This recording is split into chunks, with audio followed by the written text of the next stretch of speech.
Good evening dear friends, स्वागत है आपका प्रियंका के किचन में।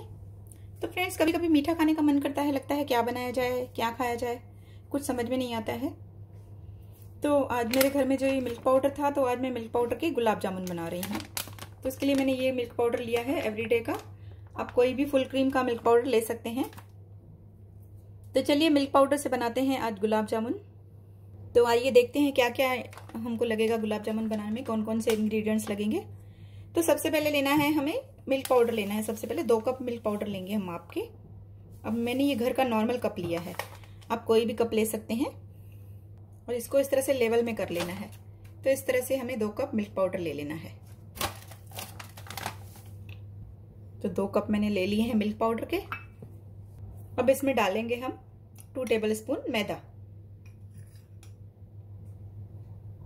और डालेंगे हम ये सूजी। मैंने 2 टेबल स्पून भिगा कर रखी थी पानी में। इसे थोड़ी देर के लिए पानी में सोक करके रख देना है।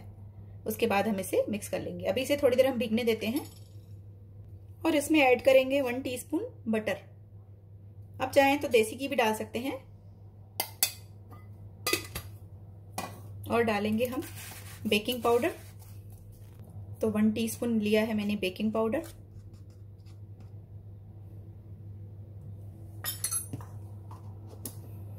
और अब इस सूजी को भी हम इसमें ऐड कर देते हैं जो हमने भिगा कर रखी थी। अब ये जो इंग्रेडिएंट्स लिए हैं हमने, इन सबको हम आपस में मिक्स करते हैं। इन्हें हाथों की हेल्प से अच्छे से मिक्स करेंगे। तो इनको हमने अच्छे से मिक्स कर लिया है। तो अब हम देखते हैं थोड़े से ड्राई सा लग रहा है, तो इसे हम ले लेंगे थोड़ा सा दूध। ये गुनगुना दूध लिया है मैंने, इसकी हेल्प से हम इसका डो बना लेंगे। जितना दूध इसमें लगा हम उतना डालेंगे। इसे हल्के हाथों से इस तरह से गूंथना है, इसे ज्यादा से प्रेशर नहीं लगाना है। इस तरह से हल्के हाथों से गूंथ लें। तो इन्हें हल्के हाथों से मिक्स कर लिया है मैंने। अब इसे हम रख देंगे 15-20 मिनट के लिए और तब तक हम अपनी चाशनी तैयार करते हैं। इसे ज्यादा हमने कुछ करना नहीं है, तब तक ये हमारा अच्छे से सेट हो जाएगा।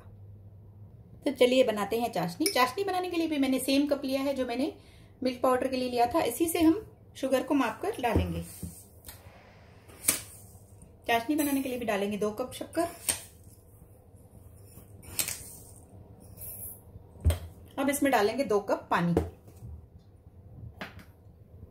तो इसमें 2 कप पानी डाल दिया है मैंने। अब चाशनी को हम होने देते हैं बॉयल। चाशनी में डालेंगे आधे नींबू का रस या 1 टीस्पून। इससे हमारी चाशनी खट्टी नहीं होगी, इससे हमारी चाशनी जमेगी नहीं। और इसके अलावा चाशनी में डालेंगे कुटी हुई इलायची। आप चाहें तो पाउडर डाल सकते हैं, आप चाहें तो साबुत डालिए, लेकिन मैं इसमें साबुत ही डाल रही हूँ क्योंकि इससे फ्लेवर इनका बहुत ही अच्छा आता है। तब चाशनी को उबलने देते हैं। हमें सिर्फ चिपचिपी चाशनी तैयार करनी है, ज्यादा गाढ़ी नहीं। तो चाशनी हमारी उबलने लगी है। इसे हम 5 मिनट तक उबालेंगे और बाद में इसे चेक करेंगे। ये थोड़ी सी चिपचिपी होनी चाहिए और इसे तार की चाशनी नहीं बनानी है। आप इसमें चाहें तो केसर डाल सकते हैं, अभी मेरे पास है नहीं तो मैं सिंपल चाशनी बना रही हूँ। चाशनी को उबलते 10 मिनट हो चुके हैं। इसको मैं बंद कर रही हूँ। चाशनी हमारी तैयार है। आइए चलते हैं डो की तरफ। तो हमारा डो देखिए एकदम हार्ड हो गया है। अब इसमें से हम गुलाब जामुन के बॉल्स तैयार कर लेते हैं। तो सबसे पहले हाथों में थोड़ा सा ऑयल लगा लेते हैं।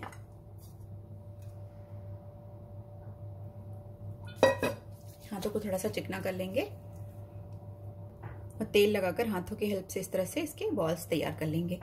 एकदम इससे स्मूथ बॉल तैयार करने हैं ताकि इसमें कोई क्रैक ना रहे। इसी तरह से हम पूरे बॉल्स तैयार कर लेंगे। तो गुलाब जामुन मैंने तैयार कर लिए हैं। आइए इसे हम फ्राई करते हैं।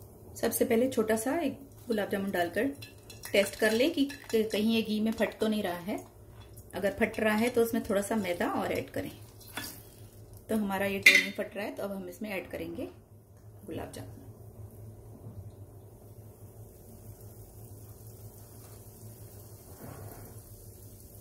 तो गुलाब जामुन डालने के बाद इसे आगे पीछे करके इस तरह से घुमाते रहें और इसे लो फ्लेम पर ही फ्राई करें। इसे इक्वली इस तरह चारों तरफ से फ्राई करते रहें, घुमाते रहें जब तक कि ये अच्छे से ब्राउन कलर के ना हो जाएं। आपको लाइट कलर चाहिए तो आप लाइट कलर के करिए, अगर आपको डार्क कलर के चाहिए तो आप डार्क कलर के करिए। इसी तरह इन्हें घुमाते रहिए। तो 5 से 10 मिनट इसे लगेंगे अच्छे से फ्राई होने में। अच्छी तरह से चारों तरफ से घुमा घुमा कर आपको फ्राई करना है। और जिससे आपको इजी लगे, फोक से, स्पून से, उससे आप आराम से इन्हें फ्राई करिए जब तक कि इनमें हमारा अच्छा सा कलर ना आ जाए और हमारे गुलाब जामुन एकदम बाजार की तरह ना दिखने लगे। तो जब भी मीठा का मन करे तो फ्रेंड्स इसी तरह से आप भी गुलाब जामुन बनाइए, काफी जल्दी बनते हैं और मिल्क पाउडर तो सबके घर में होता ही है। तो ये अच्छे से फ्राई हो चुके हैं, आप देख सकते हैं। और इनका साइज भी देख सकते होंगे, थोड़ा सा अभी ही इतना बढ़ गया है। तो इन्हें चाशनी में डालेंगे तो और बड़े हो जाते हैं, तो इसलिए साइज आप थोड़ा छोटा रखेंगे तो वही सही लगती है। ज्यादा बड़ा रखेंगे तो काफी फूलकर और बड़े हो जाते हैं। तो जो हो गए उन्हें मैं निकाल लेती हूँ। तो गुलाब जामुन को फ्राई करके मैंने निकाल दिया है। अब इसे तुरंत ही हम चाशनी में डालेंगे। इसे इमीडिएट ही हम चाशनी में डाल देंगे, क्योंकि जैसे आप जल्दी डालेंगे तो ये जल्दी चाशनी पियेंगे, जैसे देर करेंगे तो ये चाशनी इनके अंदर तक नहीं जाएगी। इसलिए गरम गरम ही आप इसे चाशनी में डालें और इसे इस तरह से डुबाने का प्रयास करें इसे। अब इस चाशनी में हम इसे 2 घंटे तक तो आप इसे पड़ा रहने दीजिए, पर मैं आपको इसे आधे घंटे के बाद दिखाती हूँ। तो देखिए फ्रेंड्स, तैयार है हमारे गुलाब जामुन। इन्हें मैंने सर्विंग बाउल में डाल दिया है। आप देख सकते हैं कितने अच्छे लग रहे हैं और मैंने इन्हें पिस्ता के टुकड़ों से थोड़ा सा सजा दिया है। तो तैयार है हमारे लाजवाब गुलाब जामुन। आप देख सकते हैं कितने बढ़िया बने हैं, आपको देखते ही समझ में आ रहे होंगे। तो आइए इनमें से एक गुलाब जामुन आपको कट करके दिखाती हूँ। ये देखिए, अभी तो ये थोड़े से, अभी जब ये देखिए कितना अंदर तक इसकी चाशनी गई है। अभी इन्हें आधा घंटा हुआ है, आप इसे 2 घंटे तक रखेंगे तो ये गुलाब जामुन काफी अच्छे से अंदर इनकी चाशनी और भर जाएगी। तो इन्हें थोड़ी देर चाशनी में हम और रखेंगे। मैं आपको दिखाने के लिए मैंने इन्हें निकाला है। तो फ्रेंड्स, इसी तरह से बनाइए गुलाब जामुन। और रेसिपी पसंद आए तो प्लीज लाइक करिए, शेयर करिए और चैनल को सब्सक्राइब करिए। कमेंट में बताते रहिए कि रेसिपियां कैसी लग रही हैं। आपके कमेंट मुझे बहुत अच्छे लगते हैं और मुझे बहुत अच्छा लगता है रेसिपी बनाना। आप इसी तरह से मुझे बताते रहिए। Bye friends, take care.